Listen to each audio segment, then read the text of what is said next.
Canada में prime minister और immigration minister के चेंज होने के बाद बहुत सारी चीज़ें आने वाले वक्त में बदलेंगी। और अगर आप ये जानना चाहते हैं कि वो क्या बदलाव हैं जो आएंगे प्राइम मिनिस्टर और इमिग्रेशन मिनिस्टर के चेंज होने के बाद, तो इस वीडियो को अंत तक ज़रूर देखें, इसको शेयर ज़रूर करें, क्योंकि शायद छोटी कोई भी इन्फॉर्मेशन आपके काम आ सकती है। और अगर आप वहाँ कनाडा में बैठे हैं, कनाडा जाना चाहते हैं या कनाडा नहीं जाना चाहते हैं, तो आप एक डिसीजन ले पाएंगे कि आने वाले टाइम में एग्जैक्टली कनाडा क्या करने वाला है और ये पॉजिटिव होने वाला है या नेगेटिव। तो वीडियो को स्टार्ट करते हैं। तो सबसे पहले मैं बात करूंगी कि कनाडा में जो न्यू प्राइम मिनिस्टर आ चुके हैं उनको लेकर, और जो कनाडा में नए इमिग्रेशन ऑफिसर आ चुके हैं जो रेचल बेंडेन है, उन्होंने क्या क्या चेंजेस अब करने हैं ताकि कनाडा की ओवरऑल ग्रोथ पे वो हेल्प कर पाएँ।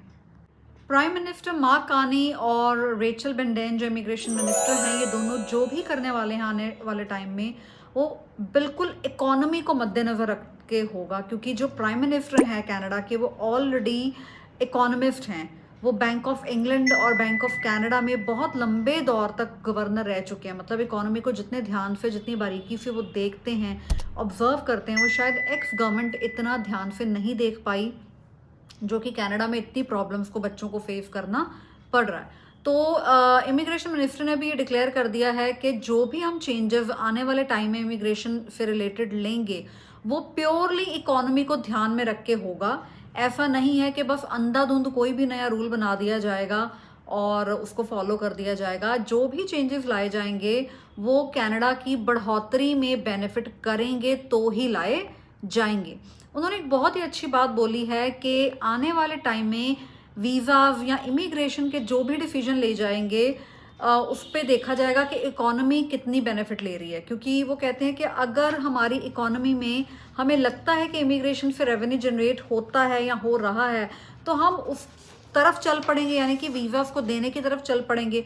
बट अगर वीज़ाज को कम देने के बाद भी हमारी इकोनॉमी स्टेबल रह सकती है तो हम उसको देखेंगे। इन शॉर्ट वो स्टेबलाइज करेंगे हर चीज़ को। स्टेबलाइज का मतलब है कि शायद वो इतने ज़्यादा वीज़े भी धड़ल्ले से नहीं खोलेंगे कि हर कोई कनाडा में आ जाए, पर वो शायद इतने स्ट्रिक्टनेस से बंद भी नहीं वीज़ास को करेंगे कि जो उनको स्किल्ड लेबर चाहिए वो भी आने से हट जाए। सो ये बहुत ही पॉजिटिव बात है। और मुझे लगता है कि कोई भी बड़ी कंट्री जो है अगर स्टेबल अपनी इकोनॉमी को कर पाती है तो वो ओवरऑल ग्रोथ के लिए बहुत बेनिफिट होता है। क्योंकि एक बड़ी कंट्री के लिए आगे बढ़ना ज़रूरी है और उसके लिए लोग उनको चाहिए ही चाहिए होंगे। लोगों के होने से मतलब है कि वीज़ा दिए जाएंगे, पर अंधाधुंध वीज़ा वो नहीं देने वाले हैं। वो किसी भी XYZ को वीज़ा नहीं देंगे जो उनको लगता है कि कनाडा की इकोनॉमी में आके कुछ हेल्प नहीं करने वाला। वो शायद उन लोगों को फोकस करेंगे जो स्किल्ड हैं, जिनके स्किल्स कनाडा अपनी इकोनॉमी को बढ़ाने में मदद ले सकता है। फॉर एग्जांपल हेल्थ से रिलेटेड अगर लोग हैं वो कनाडा की इकोनॉमी अगर जाएंगे, जॉब करेंगे, तो उनको ज़रूरत है, बिकॉज हेल्थ में उनके पास ऑलरेडी लोग बहुत कम है। तो इन शॉर्ट वो अपनी इकोनॉमी को, अपनी कंट्री को स्टेबल करने की कगार पे ले जाएंगे, जिससे आने वाले टाइम में रहने वाले लोगों को या जो भी जाने वाले हैं उनको बहुत ज़्यादा हेल्प मिलने वाली। एक बहुत इंटरेस्टिंग बात हुई है, जैसे हम सारे जानते हैं कि यूएस ने ट्रेड वॉर छेड़ दिया है कनाडा के साथ। मतलब कि वो हर चीज़ में टैरिफ लगाने वाला है कनाडा को। तो कनाडा अब इंडिया के साथ अपने रिश्तों को सुधारने के बारे में भी सोच रही है। तो प्राइम मिनिस्टर ने अपनी एक इंटरव्यू में ये बोला भी है कि वो इंडिया के साथ अब रिश्तों को बेटर करने के बारे में भी विचार करने वाली हैं, जो कि अपने आप में एक बहुत ही पॉजिटिव बात है। बिकॉज पीछे कनाडा ने इंडिया के अगेंस्ट होकर बहुत सारे डिसीजन वैसे ले लिए कि लोग वीज़ा अप्लाई करने से हट गए या रुक गए या कम हो गए। सो ये स्टेटमेंट जो प्राइम मिनिस्टर ने दी है, ये अपने आप में ये बात कहती है कि आने वाले टाइम में इंडिया को वीज़ाज़ में शायद इतना इग्नोर नहीं किया जाएगा। और मैं आप लोगों को ये भी बता दूं कि वीज़ाज़ या कनाडा के नाम से सबको यही लगता है कि इंडिया ही एक ऐसी कंट्री है जो कनाडा में जाती है स्टूडेंट वीज़ा के लिए या टूरिस्ट वीज़ा के लिए। मैं आपको बता दूं कि इंडिया के अलावा भी बहुत सारी कंट्री हैं जो कनाडा में स्टडी वीज़ा पे जाती हैं, जिसमें चाइना, वियतनाम, श्रीलंका, बहुत और कंट्रीज़ हैं। तो इन सारे लोगों के लिए भी जो रूल्स हैं वो बनते हैं। तो इट इज़ नॉट दैट कि सिर्फ इंडिया के लिए वो पर्टिकुलरली रूल बनाए जाते हैं, क्योंकि कनाडा के नाम से लोगों को लगता है India particularly. No, it is not that. So immigration ने जो कनाडा की है, उन्होंने ये 3 चीज़ें डिक्लेयर किया है कि आने वाले टाइम पे इन 3 चीज़ों को बहुत ध्यान से रखा जाएगा।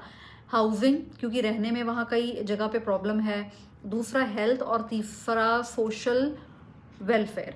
तो कनाडा हमेशा से ही इन चीज़ों के लिए जाना जाता है, और पीछे थोड़ी नेगेटिविटी फैल गई थी कि हाउसिंग में बड़ी प्रॉब्लम आ रही है, हेल्थ की बड़ी प्रॉब्लम आ रही है। तो कनाडा की अब गवर्नमेंट जो है ये इन 3 पहलुओं को बहुत ज़्यादा ध्यान से देखेगी, और मुझे ऐसा लगता है कि जो वीज़ा कैटेगरी भी रहेंगी, जो लोग उनकी इकोनॉमी में आके उनकी ग्रोथ में हेल्प कर पाएंगे, या जहाँ पर उनके पास स्किल्ड लेबर कम है, अगर आप उसमें अपना वीज़ा अप्लाई करेंगे तो आपके वीज़ा और सेटलमेंट के चांसेस बहुत अच्छे रहेंगे।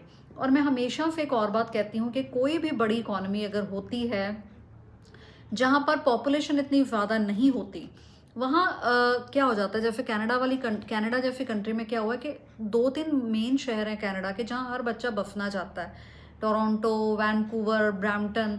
तो इन जगहों पे पिछले 3-4 साल में इतना ज़्यादा स्टूडेंट पहुँच गया है कि वहाँ पर रिसोर्सेज ख़त्म हो गए हैं, या कम हो गए हैं, या महंगे हो गए हैं। अगर एक कमरा आपको पहले 600 या $700 पे मिल जाता था, अगर वही रूम के लिए आपको 2-3 सालों के बाद $1500 देने पड़ रहे हैं, मैं एक एग्जांपल ले रही हूँ, तो आप ये खुद सोचिए कि महंगाई कहाँ जाएगी। तो हाउसिंग में प्रॉब्लम आएगी ही आएगी। तो जो गलत किया है स्टूडेंट्स ने, वो ये किया है कि वो सिर्फ 3 जगहों पर ही फोकस होकर रह गए, जिससे इन एरियाज में रहने वाले बच्चों को प्रॉब्लम आई। वो प्रॉब्लम इतनी ज़्यादा लाइमलाइट में आ गई कि उसने नेगेटिविटी इतनी फैला दी कि जो लोग कहीं और भी जाना चाहते थे, उनको लगा कि कनाडा में एक्चुअली अब कुछ नहीं रह गया, हाउसिंग तो हर जगह की प्रॉब्लम है, जॉब तो हर जगह की प्रॉब्लम है। फिर वो 3 शहरों में, या जो 2-3 और शहर होंगे, उनके बच्चे फिर और जगह पे रीलोकेट होना शुरू हो गए। कैसे रीलोकेट होना शुरू हो गए? अपना कॉलेज का पढ़ाई छोड़ के दूसरे प्रोविंस की कॉलेज में एडमिशन लेके। तो हर जगह से, क्योंकि सिस्टमाइज नहीं था हर कुछ, हर इंसान की तरफ से, इमिग्रेशन की तरफ से चीज़ों को गलत लिया गया, तो बच्चों को भी हैज़र्डली ऐसे डिसीजंस लेने पड़े जिससे इकॉनमी कहीं ना कहीं कनाडा की स्टिल हो गई। तो ये सारी वजहें रही हैं जहाँ कनाडा में पिछले 1 साल में प्रॉब्लम आई है। ये प्रॉब्लम पैंडमिक जो कोविड था उससे पहले नहीं था, क्योंकि कोविड के पहले भी कनाडा वीज़ा देता था, पर अंधाधुंध वीज़ा नहीं थे जो पीछे 2-3 सालों में कनाडा ने दिए हैं। तब भी वीज़ा बहुत अच्छे से आते थे, पर सिस्टमाइज तरीके से, स्टेबलाइज तरीके से। जो बच्चे उनको चाहिए होते थे वो उनको लेते थे, जो नहीं चाहिए होते थे वो उनका वीज़ा रिफ्यूज़ कर देते थे। तो इन्हीं चीज़ों को लेके अब इमिग्रेशन मिनिस्टर और जो गवर्नमेंट है कनाडा की फोकस करेगी कि कनाडा में जो प्रॉब्लम्स चल रही हैं, जिसकी वजह से कनाडा में थोड़ी नेगेटिविटी भी आ रही है, उनको कम करें, अपने हालातों को स्टेबल करें, और इमिग्रेशन के डिसीजन उस तरीके से लिए जाएं जो इकोनॉमी को बढ़ने में मदद करें। सो आई होप ये वीडियो देख के आपके कई डाउट्स क्लियर हुए होंगे, या आपको ये आइडिया हो गया होगा कि आने वाले टाइम में जो हमारी गवर्नमेंट ऑफ कनाडा है वो क्या क्या चेंजेस ला सकती है। कई बच्चों के लिए वो चेंजेस पॉजिटिव नहीं भी हो सकते, पर कईयों के लिए वो चेंजेस शायद बहुत ही बढ़िया रहेंगे।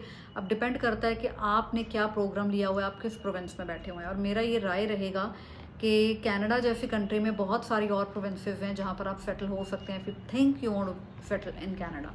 सो वी होप कि ये वीडियो आपको अच्छा लगा, और अगर अच्छा लगा तो ज़रूर शेयर करें। अगर आपको कोई पॉइंट इसमें जेन्युइन लगा है तो आपका एक शेयर हमें मोटिवेट करता है हमेशा और वीडियोज़ या इन्फॉर्मेशन इकट्ठा करने के लिए। So thank you so much, till then, bye.